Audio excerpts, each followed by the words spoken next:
حضرات، قیامت کی ایک علامت یہ بھی ہے کہ دوست و احباب ظاہر میں دوست ہوں گے اور باطن میں دشمن ہوں گے۔ آج کل یہ بیماری بالکل عام ہو رہی ہے کہ اپنی کسی غرض یا اپنی ضرورت کو پورا کرنے کے لیے کسی کے ساتھ دوستی کا ہاتھ بڑھاتے ہیں، اس کے ساتھ محبت سے پیش آتے ہیں، اس کے سامنے اس کی اچھائیاں بیان کرتے ہیں، حالانکہ دل میں اس سے نفرت اور دشمنی ہوتی ہے۔ ایسے ہی لوگوں کے بارے میں اللہ کے رسول صلی اللہ علیہ وسلم نے ارشاد فرمایا، آخر زمانے میں ایسے لوگ ہوں گے جو ظاہر میں دوست اور باطن میں دشمن ہوں گے۔ عرض کیا گیا، اے اللہ کے رسول صلی اللہ علیہ وسلم، ایسا لوگ کیوں کریں گے؟ رسول اللہ صلی اللہ علیہ وسلم نے ارشاد فرمایا، ایسا اس لیے کریں گے کیونکہ بعض کو بعض سے لالچ ہوگی اور بعض کو بعض سے خوف ہوگا، اس لیے وہ ظاہر میں دوست ہوں گے اور باطن میں دشمن ہوں گے۔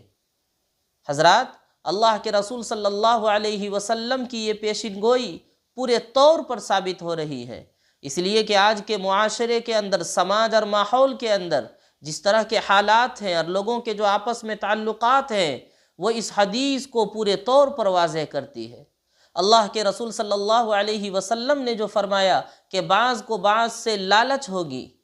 یعنی اس سے کوئی نہ کوئی غرض وابستہ ہوگی، وہ اپنی بھلائی اور خیر اسی میں سمجھیں گے کہ اگر میں اس کے ساتھ رہتا ہوں، اس کی باتوں کو مانتا ہوں، اس کی جی حضوری کرتا ہوں، تبھی جا کر کے میرا کام بن پائے گا، اور اگر میں اس کی باتوں کو نہیں مانوں گا، اس کے پیچھے نہیں چلوں گا، اس کی پیروی نہیں کروں گا، اس کی اتباع نہیں کروں گا، تو پھر جو میرے کام ہیں وہ نہیں بنیں گے۔ لہٰذا میری بھلائی اسی میں ہے کہ میں اس کے پیچھے چلوں، اس کی ہر باتوں میں ہاں کروں، چاہے وہ اچھا ہو یا برا ہو، حق ہو یا باطل ہو، اگر وہ کہہ رہا ہے تو وہ درست ہی کہہ رہا ہوگا۔ اس بات کو جان کر کہ سامنے والا شخص اپنے قول میں جھوٹا ہے اور یہ شخص اپنی ذاتی غرض اور فائدے کے لیے میری شخصیت کو استعمال کر رہا ہے، لوگ پھر بھی ایسے شخص کے پیچھے بھاگتے ہیں اور ایسے لوگوں کی اطاعت و پیروی کرتے ہیں۔ وجہ اس کی یہ ہے کہ اس سے اپنی غرض اور مفاد وابستہ ہے۔